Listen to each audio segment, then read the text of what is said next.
Brought to you by great listeners just like yourself. Just visit our Patreon page. Go to Patreon, that's patreon.com/baseball talk, and you'll be a sponsor of our show.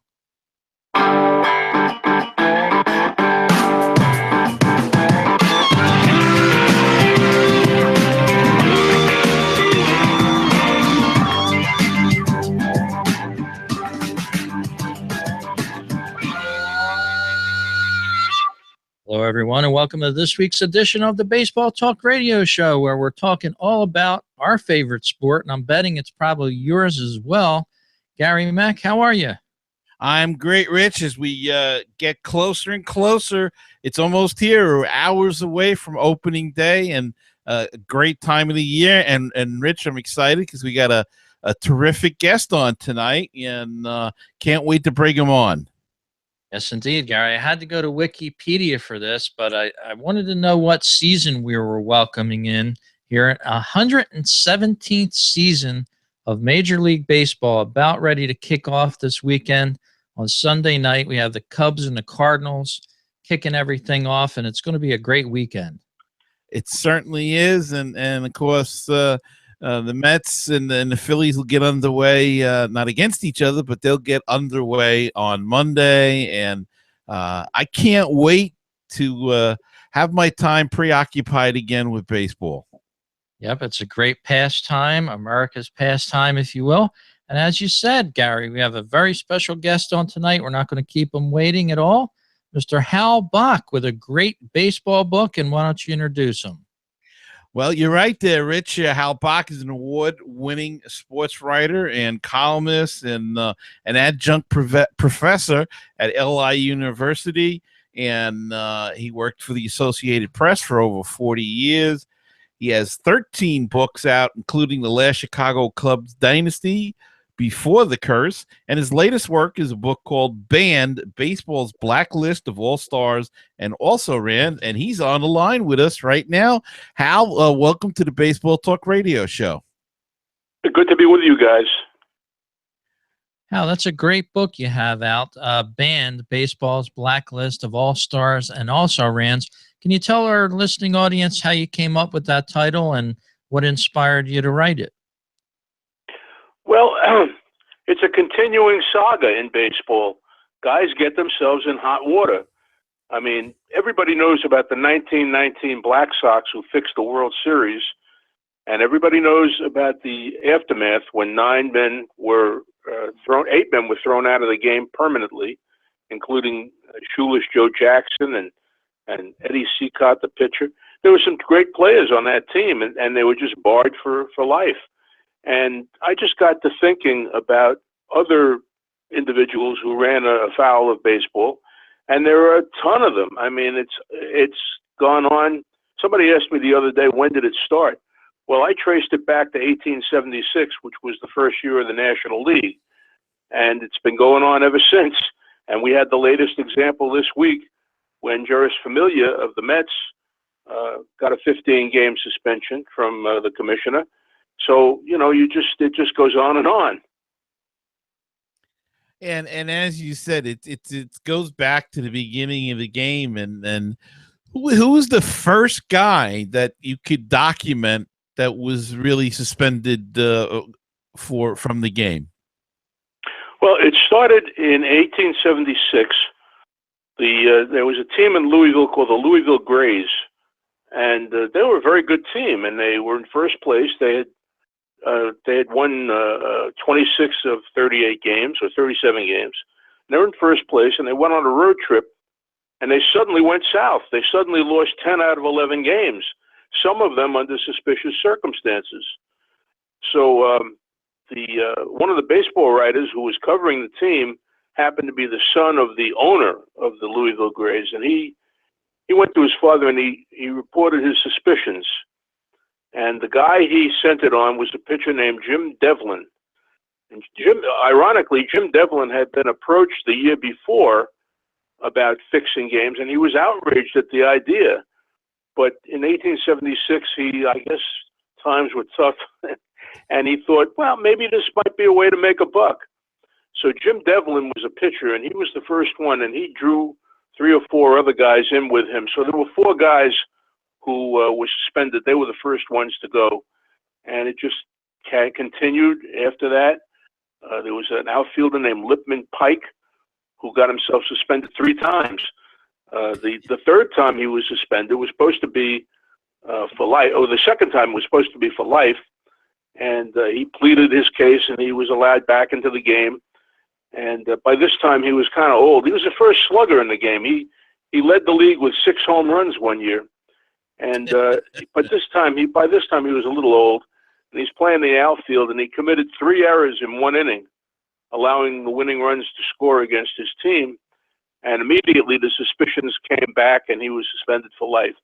So Lipman Pike is one of my favorite stories in the book. And there are a ton of stories in that book, and I really enjoyed the research, and I really enjoyed the writing of it. And how difficult it is to research a book like this? You have to go through the archives, and it's tough. It is tough, but if you're committed to it, you can do it. I mean, there are sources. The Encyclopedia of Baseball, the Baseball Reference is a great source for statistics. I mean, there are sources out there, and there are a lot of books that have been written, certainly about the Black Sox. So there is a lot of material available, and it took me some time, but I enjoyed doing it. I enjoyed the research. I enjoyed the writing. Hal, what section of talks about Pete Rose? Gary and I are kind of big fans of Pete Rose. How does he appear in your book, and what's your personal feelings about him? Pete Rose, there's a chapter in the book about Pete. My personal feelings are that he's been out of the game since 1989. 1989, that's 28 years ago. There are people who committed all kinds of mayhem who were jailed and have been released in less than 28 years. So I think that Pete Rose has served his time. He's 75 years old now. He's the only one of 2 players who ever got 4,000 hits. He got more hits than anybody in the history of the game. I think it's time for baseball to forgive and forget. I know he committed a terrible sin. That's like the first sin in baseball is gambling and betting on your team and stuff like that. But there comes a time when you can just say, okay, enough is enough. Let's let Pete Rose back into the game. Maybe not as a manager, maybe not as a coach, maybe just as a goodwill ambassador. But he should be in the Hall of Fame, and he should be welcomed back into baseball. Yeah, I agree 100%. Last year, he was sort of welcomed back into baseball with being able to appear in Cincinnati, being honored. And this year, I believe the Phillies have gotten permission to also honor Pete Rose in Philadelphia if they choose to do so. So I haven't heard any announcement on that yet, but it's certainly moving in the right direction. I think, as you said, the guy has paid his dues. He's a living legend of the game. He did violate one of the cardinal rules of the game, but I think after so many years, he's probably served his time, so to speak, and it would be a crime to let him fade into the sunset, so to speak, without getting a just due from baseball. When you're a kid growing up, I remember when I was a child growing up, and I fell in love with this sport, and I asked my father, well, who has the most home runs in baseball? And he told me, well, Babe Ruth. Babe Ruth had 714 home runs. That's the most home runs. And who had the most hits? A kid always asks these questions. And I'm sure that question is asked about who has the most hits. At the time I was growing up, it was Ty Cobb, 4,000 hits. Now it's Pete Rose. And what is a father supposed to say to his kid when that question comes up? Oh, it's Pete Rose, but he's been banned from the game? I mean, it's kind of foolish, really, when you think about it. Pete's been banned from the game for 28 years. It's time to just say, okay, Pete, you're welcome back. And there is a move toward that. Certainly, he was admitted to the Cincinnati Reds Hall of Fame last summer, and it was a very touching ceremony for him. And He was welcomed on the Fox network in the postseason to broadcast games, which was a good thing, I thought. I thought he did a good job. So, I mean, it's time to move on. You know, you can't hold this kind of thing over his head forever. And the fact now that that baseball is so closely tied to these betting sites, essentially, you know, they can say call them fantasy, but it's a betting site, and you know, the name escapes me right now. FanDuel, and the other one I can't think of, but with that, they've got chunks in these sites, and yet they're still keeping him out. And for the betting, I think it's kind of a hypocritical thing to do. I agree 100%. You're entirely right. And I was shocked when baseball embraced those sites. And if they're going to embrace those sites, that's fine. But then you can't, as you said, it's hypocritical to then take this stand against one of your greatest players. Yeah, exactly. Yeah, the other site is DraftKings, but yeah, it's amazing that baseball embraced that as much as they did. How another player we've always heard through the years that was sort of dirty but not necessarily blacklisted was Ty Cobb. He was one of the roughest and meanest players of his day. Did he happen to make your book at all with this, or is it strictly the blacklisted player? No, he did not make my book, which I'm sure he's pleased about wherever he is today. but there was a rumor that Cobb and Tris Speaker were in cahoots and were supposed to have fixed a game or fixed a couple of games. But I never could nail that down, and I wasn't going to write fantasy. You know, I wanted facts. I wanted to make sure that what I wrote was factual. So I did not include Ty Cobb. But I'm sure, you know, in the time, everybody was fixing games. It was like a pastime. I mean, it's amazing how many games were either fixed or gambled on. I mean, that's what they did. That's what the players did. They were making no money. You have to understand. Today, the minimum salary is $500,000, and that's for the 25th man on the roster. But in those days, those players made next to nothing. And so if they could make a few extra bucks, they were going to do it.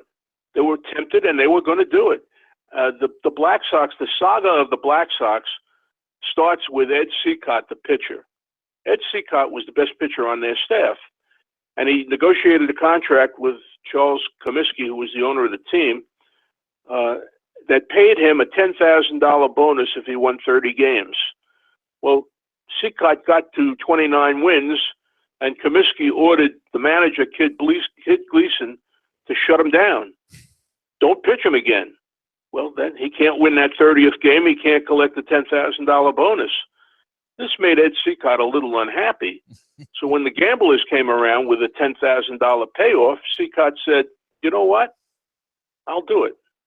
And that's kind of typical of what went on in those days. The owners were tightwads. They wouldn't pay a penny more than they had to.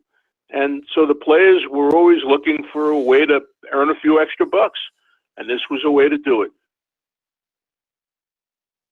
And in your book, you have a most recent player for the New York Mets, somebody that's very close to Gary Mack heart, so be kind to him. But Henry Mejia, how do you think he's impacted the game of baseball, and what do you see for him in the future? I think he took stupid pills. I mean, I don't understand how you allow yourself to be suspended not once, not twice, but 3 times. But his suspension led to the emergence of Familia as the Mets closer. Familia set a record with 51 saves last year. And it's ironic that now Familia is banned for, well, not a shorter period of time, obviously, 15 games. But they were buddies, you know. The two of them were pals in the Mets clubhouse. And it's kind of ironic that both of them ran afoul of the rules and regulations. Well, I couldn't agree with you more. Mejia was a complete idiot to get banned twice, and not only that, to fail a test I believe, while he was still on the suspension. And that is terrible. That really is bad. That's just the key to stupidity. And you mentioned Familia as well. And let's not forget that the year before, on almost the same date, Jose Reyes got in trouble for the same thing that Familia did. So the Mets have to keep these players busy on Halloween or Halloween weekend or something. I guess that's it. Trick or treat. Yeah, two guys in 2 years for the Reyes wasn't with the Mets, of course, then, but still, it's just crazy stuff. But you mentioned the Black Sox, and of course, everybody saw the movie 8 Men Out, and they know basically the story. But I'm always confused with Shoeless Joe Jackson. Did he do it, if I remember correctly, didn't he get money and repaid it, or am I wrong there? He got $5,000. He didn't know what he was doing. I mean, Shoeless Joe was an illiterate. Yeah. He was a great, great baseball player, terrific hitter. And you should know that in the 1919 World Series that he was accused of fixing, he led all batters in the World Series. He led all hitters in the World Series. So how bad could he have been, playing? How bad was he fixing? I mean, he was loyal to his teammates, and he was a good teammate, and the teammates were fixing the games, and he said, sure, I'll go along with that. And he got $5,000. He tried to go to Comiskey to kind of confess, and Comiskey wouldn't see him. Comiskey was a tough guy, tough owner. And so he was swept up in this thing, and he really was an innocent bystander. He did not fix games, but you could say that about a couple of them. There were some players on that team, on that group of 8, who were definitely fixing games. Buck Weaver, the third baseman, was banned because he knew about the fix and didn't say anything. Well, wait a minute, he wasn't going to give up his teammates, his buddies, but Judge Landis said everybody goes. And so that was the start, really, of widespread suspensions and people being banned. And you do mention in the book the story of Dickie Kerr, who was one of the clean guys in that series. Could you tell us? That's one of my favorite stories in the book. Dickie Kerr won 2 games in the 1919 World Series, which was being fixed. The team was trying to lose games. He won 2 games. He was a rookie that year. And a year or 2 later, he held out. And Judge Landis was having none of this holdout business. You held out, you're out of the game. He suspended him for life. Well, suspended for life. He came back, and he did not win any more games for the White Sox, but he became a minor league coach. And now he's coaching in the low minors, like in those days, probably Class D or Class B.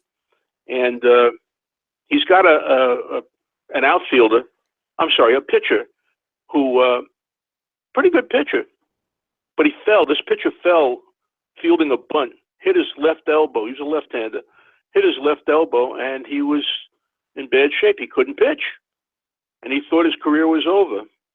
And Dickie Kerr, who was the coach on that team, said, you know what, you're a pretty good hitter. Why don't we try to turn you into an outfielder? And that player was Stan Musial.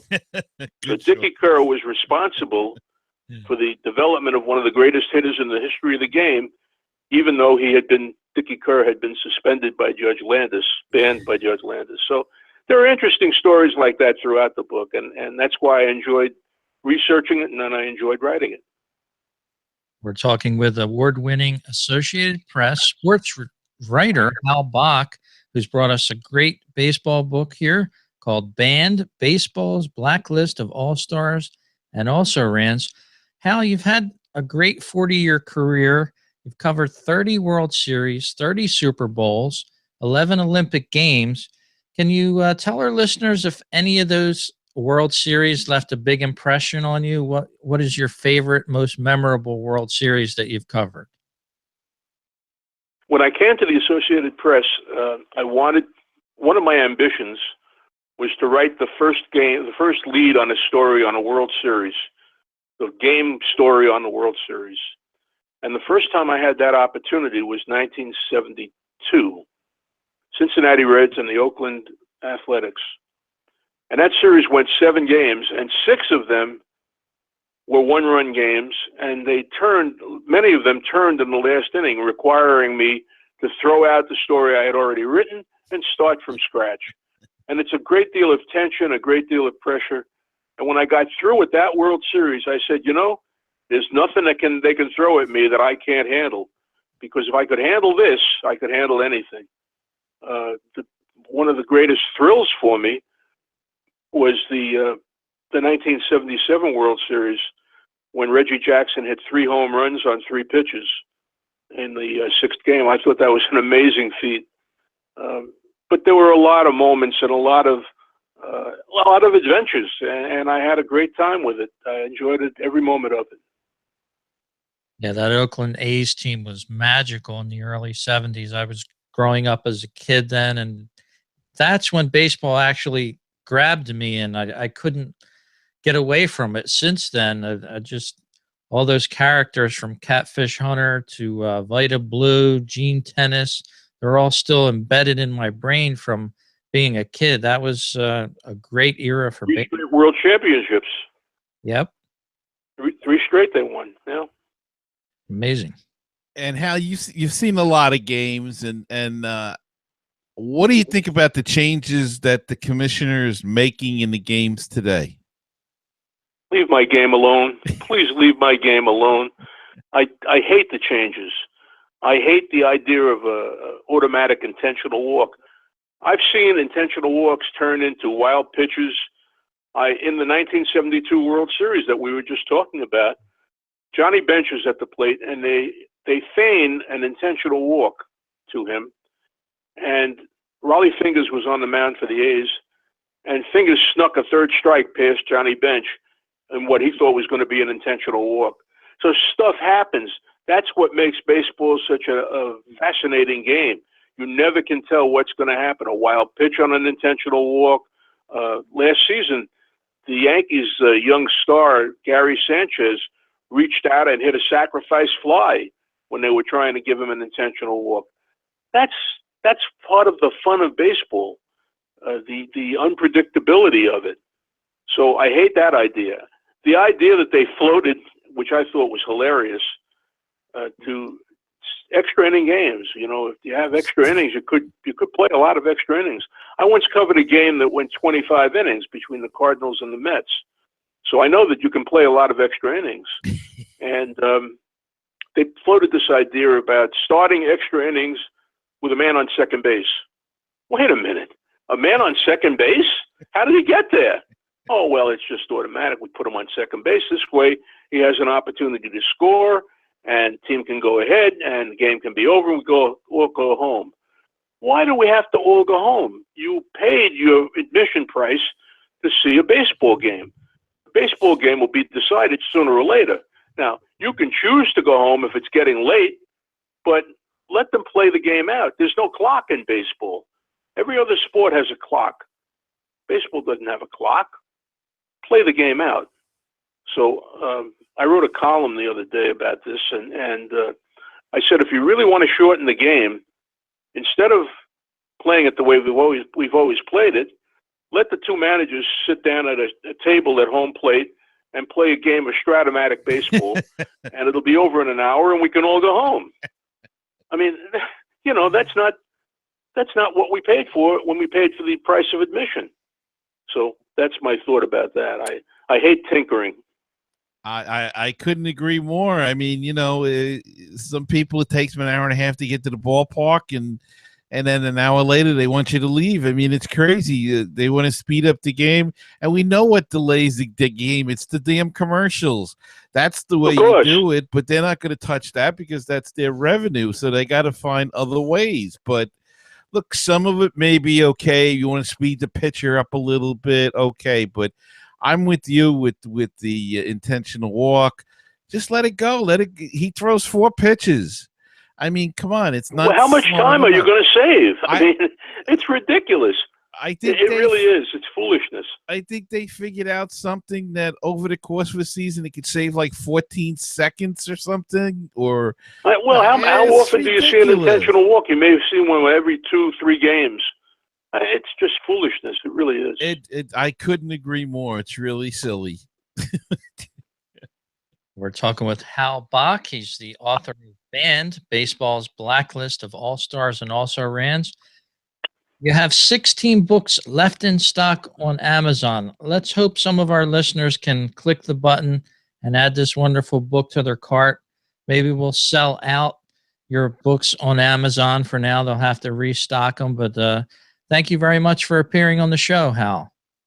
It's been a lot of fun. Thank you for having me. And are you making any appearances with the book in the tri-state area at all? Yeah, I will be.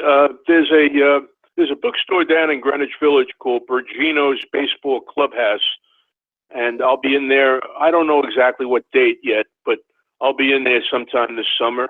I'll probably be at the Sabre convention at the Grand Hyatt in late June, early July. I'll probably be there. I'm doing a reading here in my hometown of East Williston here on Long Island. That'll be May 20th. I'm going to sign some books and do a reading. So I'll be around here and there.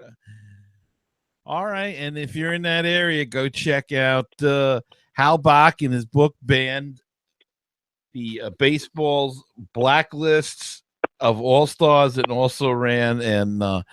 And Hal, as Rich said, thanks again for coming on the show. It was a lot of fun. Pleasure to be with you guys. Thanks very much for having me. And that was Hal Bock. Gary Mack, I'm going to run out and get this book. I love it. Yeah, it sounds like a great book, and I can't wait to get my copy as well. And Hal sounds like a great guy, and really enjoyed having him on the show. Yes, indeed. What a great career. 40 years. He's probably seen so many different plays in person, at these World Series. And also, I'm betting he's probably written about regular games as well and the biggest names over the last 40 years. So, yeah, it was great having him on the show. And how about this weekend, Sunday night, starting off the baseball season, and then Monday, everybody else follows suit. I can't believe baseball season is almost back. I can't either, Rich. It's going to be great. And, they're doing some other things as well as, screwing up with the intentional walk. But, Rich, I read an article about something called passes that a number of the teams are doing. And they're using it as a ticketing option. And some of them sound like pretty good deals where you pay a monthly fee and you get access to a number of games. You get this pass and you go to a number of games. And in some instances, it's standing room only, or it's designated as standing room only. But they give you a seat a lot of times, and you can get. I guess it's the best obtainable seats that particular game that's left. Kind of a unique idea. Number of teams doing it: the Cardinals, the Twins, the Yankees, the Phillies, the Pirates, the Brewers, the Angels, the Tigers, and the White Sox. And I think that's what I see on the list right now. They're the ones trying this new idea out. And you know what? I'm okay for something like that, trying a little something new to get people into the parks. And they have to try something, Rich, because that's another part of the problem with the game is the prices are so high. It's it's not the food. I think people will pay for the food because they figure it's like a night out, but it's the tickets and the parking and everything else that when you add that all up, that's the killer. Yeah, and it's like the $8 bag of popcorn at the movies. You're going to spring for that because it's got the hot butter on it and stuff like that. But that's the same thing as the ballpark. You're getting a hot dog probably wrapped up in aluminum foil, but it always tastes better at the ballpark. Well, I have to tell you, I went last year and I went to there's a place called Keats Grill, which is named after Keith Hernandez, and I don't know if he has a financial interest in it, but he's done little, he's gone down there and actually flipped a couple of burgers a couple of times for TV. But I got the what did they call it? The Mex, I think it was. That was his nickname, and they named his burger with the big burger with the kitchen sink on it. And what was it, $15 or something? And you know what I said? How many games do I go to a year? I'm gonna enjoy it. Now, it was a very good burger. Was it worth that? Probably not. But it was well worth it for me. I was there. I said, "What the heck?" And it tasted good, and that's really the bottom line. So, and if you don't go, I don't go to as many games as I used to when I was younger.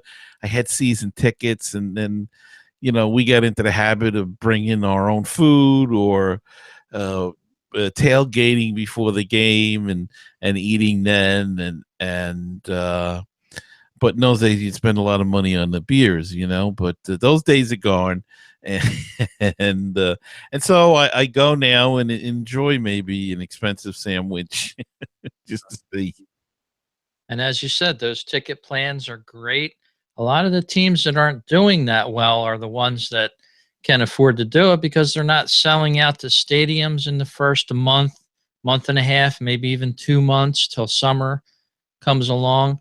But yeah, the Phillies have a $50 promotion. It's called the April Seat deal. You're going to get 11 home games. You can go to all 11 or 2 or 3 of them if you want. But once you get to the ballpark, you check in on the MLB Ballpark app, and you'll actually get an assigned seat for it. So it's a novel way to bring in fans to the ballpark. I'm considering getting one myself. I'm supposed to be going to opening day. Now, my wife's been doing some advanced scouting for me, and she tells me it may rain next Friday, which is in Philadelphia, is opening day. So now I'm watching the weather forecast, but definitely a novel way to bring fans in at only $50 for 11 games. That's pretty reasonable. Well, I just looked ahead at the weather, and it looks like there are some showers, but I think you got to take the chance. Opening day, they're going to try to squeeze that baby in there, the home opening. So, I'm sure there'll be baseball in Philadelphia, but yeah, it is a novel idea, and this is an idea I think that came from the minor leagues again, and I think they test a lot of these things where the minor leagues have the creativity down there, and then the major leagues will suck up those ideas as they go on, or if they promote these people within, they get to the majors, and some of these things they're trying. I know that the Brooklyn Cyclones here, another team that I do a podcast for,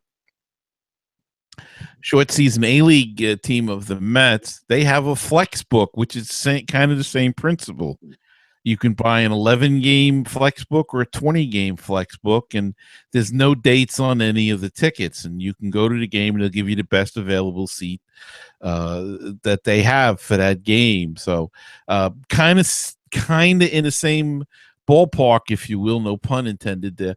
But as this idea with the passes, so it's an interesting idea, and we'll see if it catches on. That's for sure. Well, let's take a little break in the podcast for now. We'll come back on the other side, talk a little bit more about opening day for 2017, a little bit of uniforms talk, and then we'll wrap this edition up. It's already been a great edition, and we'll be back after this message. We want to thank all of our listeners for listening to the Baseball Talk Radio Show. To get in contact with us is easy. You can reach me at rich@baseballtalkradio.com, or you can reach Gary at gary@baseballtalkradio.com. You can send us an email or a voicemail, and we'd be glad to get it on the program.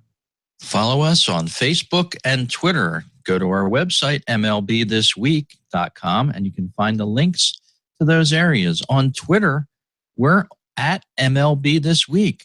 So give us a follow there, and you'll get the latest updates and news from this podcast on when we're doing our shows and our opinions in the world of baseball. And Rich, I'd like to tell the people that they can hear this show as well as your show, Phillies Talk, and my show, Mets Musings, on the baseballtalkradio.com website. And you can listen to over 30 podcasts about baseball, the game. A lot of them cover individual teams, and but everything's covered there. There's a fantasy sports, a fantasy baseball site. There's a Japanese baseball site. The Baseball PhD was an interesting character. He's there, and he's on there, and just everything you want about baseball is at baseballtalkradio.com, the home of great baseball talk shows. Yes, sir, Gary. Just check it out, baseballtalkradio.com. More shows being added every day, so check it out, baseballtalkradio.com.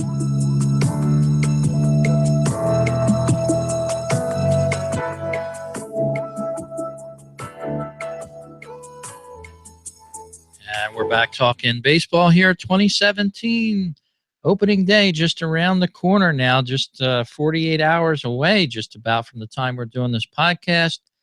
We're all pumped up. We're all psyched. And Gary, this year, Major League Baseball is going to have a little twist to the hats on the uniforms. A new era, the folks that make those hats are going to have their own logo on the side of the hats. And it's kind of stirred a little bit of controversy with some fans. A lot of them don't like that little N with the flag waving in the wind, so to speak. But this year, that's going to be standard issue on the left side of every player's cap in 2017. And already there's a lot of fans that have taken to different methods to taking this logo off. They don't like the look on it. It sort of trips up the hat, so to speak. And just a little interesting tidbit there about uniforms in the start of 2017. Well, Rich, here it is. This is what it's going to look like. This is a new era hat, but it is an adjustable one. It's not the official on the field one, but they've had it on there for a number of years, and minor league teams have had it the last few years as well, with the new era pennant flag on the side waving, as you say. I know a lot of people don't like it.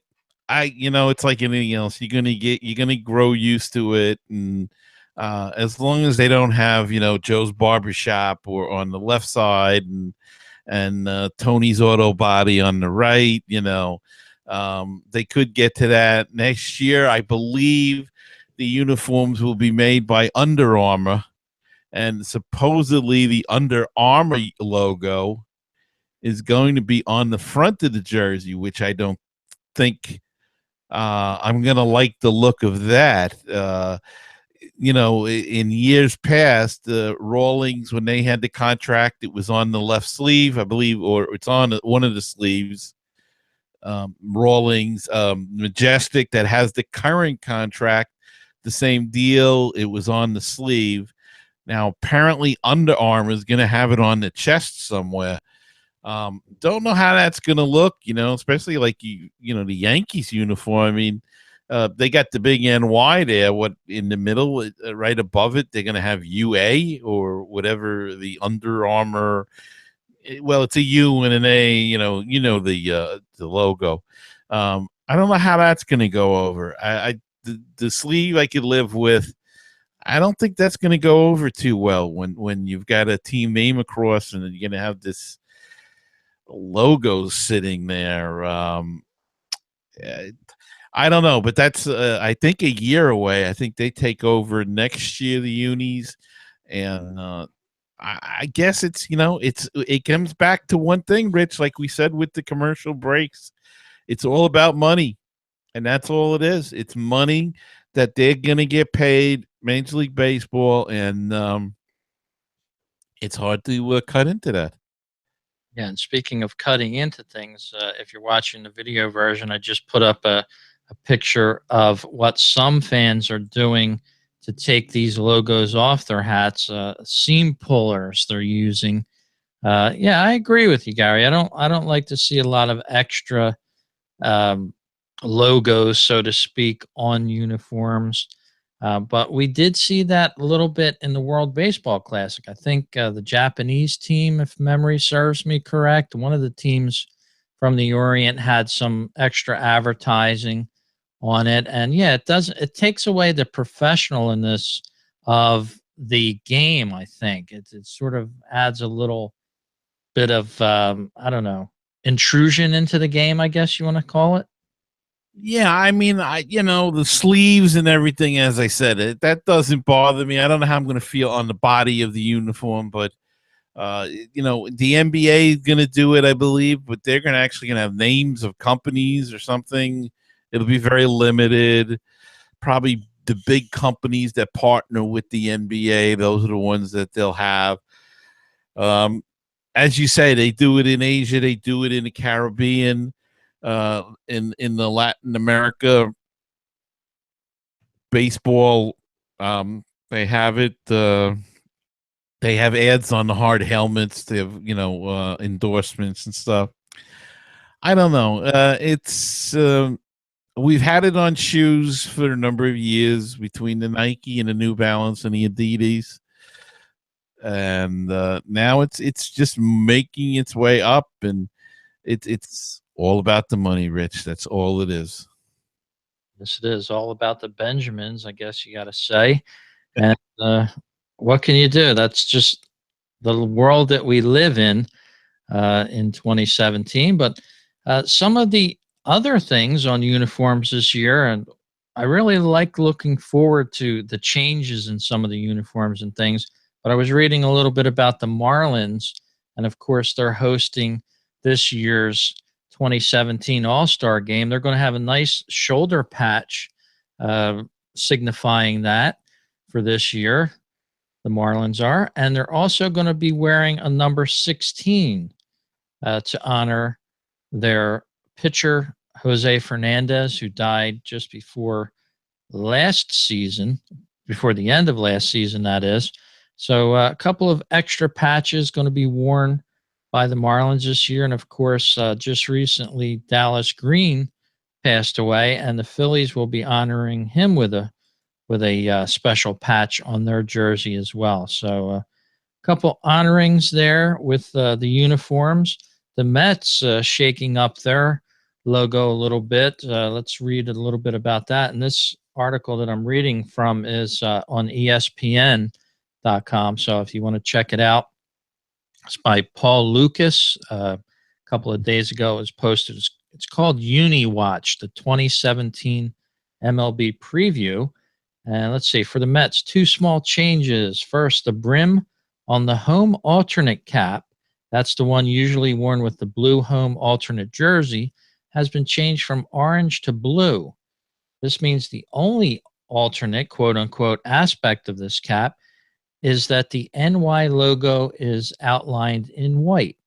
So a little bit of interesting stuff there. In addition, the sleeve patch on both of the team's blue alternate jerseys is being changed from the club's Mr. Met mascot character to the more traditional Skyline logo. And I kind of like that older Skyline logo myself. Oh, I like it, but I like Mr. Met. It's fun.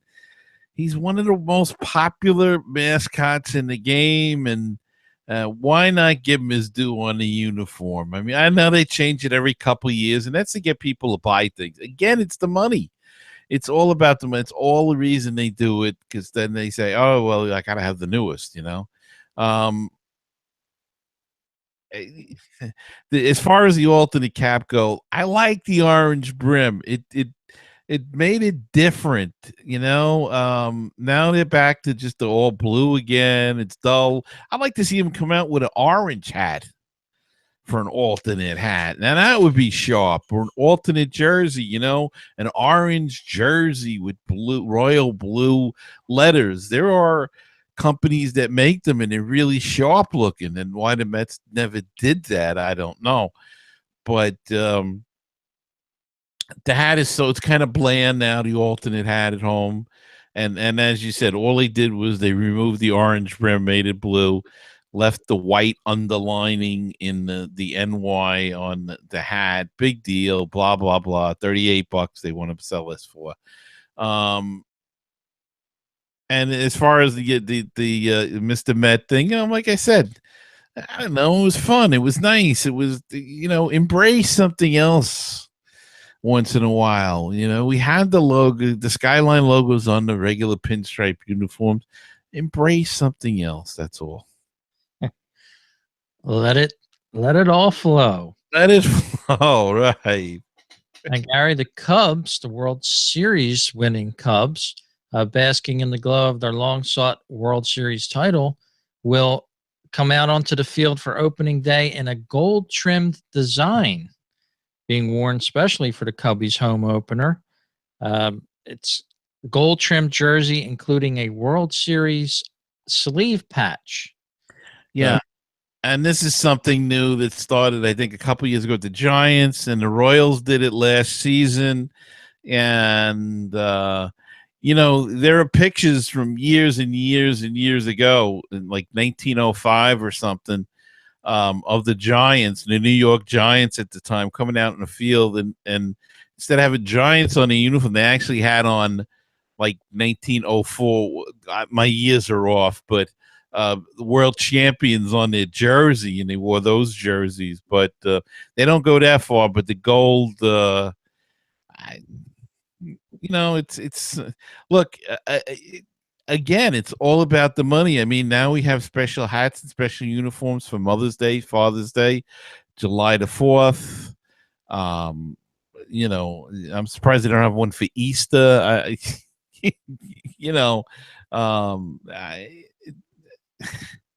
Sadie Hawkins Day. St. Patrick's Day, they got special hats for in spring training. It's just, it's all cash, and people are buying it. Yes, they are. Great thing. I mean, years ago, you didn't have this. You had the one or two designs for a team. Now you've got some choices, and there's plenty of fans out there that love buying this merchandise. Don't see a thing wrong with it. I love the gold accent for the World Championship team that following year. I remember when the Phillies won the World Series now some 9 years ago, and they came out on the field with the gold lettering in the back, and I just thought it was really classy. So can't wait for this season to kick off and first pitch to get underway here. It's going to be like a national holiday around many people's houses, and everybody going to the games, of course. Gary, any special plans for opening week? I know you said you were going to the night game for the Mets. Yes, I'm going to the second game, not the first. They got to be different. Everybody goes to opening day. Right. I'm going to the second game. It is a night game. We'll probably freeze, but I think I'm going to be smart and bring a heavy winter jacket with me this year. And I'm looking forward to it, though, Rich. Seeing the ballpark again, it's always a thrill. I always have a gaping mouth when I walk into the ballpark for the first time in the season, just to see that green grass again and everything. Just it's always been a thrill. It's always been something that I enjoy doing, and though it's a little different now with the ballparks. The old ballparks used to come out of the tunnel, and you didn't really see anything till you came out of that tunnel. Now they're pretty much open when you walk in, so you get to see little glimpses here and there. But it's always a thrill, and looking forward to going to that game. Yes, indeed. So we just want to let our listeners know that MLB.TV is also offering a free preview that goes through April 1st, I believe, at midnight. So this weekend you can catch some games and check out MLB.TV. If you're not a subscriber, you might want to jump on board. You can just about see every game that's played in the 2017 season, and also have it DVR'd for you at any time. You can go back to it. MLB.TV. We highly recommend it on the show. Yeah, it certainly is a great thing to have. Well, thanks everybody for listening to this edition of the Baseball Talk Radio Show with our special guest, Hal Bock. Run out to Amazon.com. Pick up this book that's available on Kindle, or you can get it shipped to you the old-fashioned way. You might want to take it to the beach when it gets nice and summery conditions out there. So check it out. And Gary, it was another great show, and I already can't wait to start next week's show when we talk about the first week of the season. And Rich will be able to talk about actual games that count. Yes, the real deal. That's great. Thanks, everyone, for listening. We'll talk to you next week on the Baseball Talk Radio Show.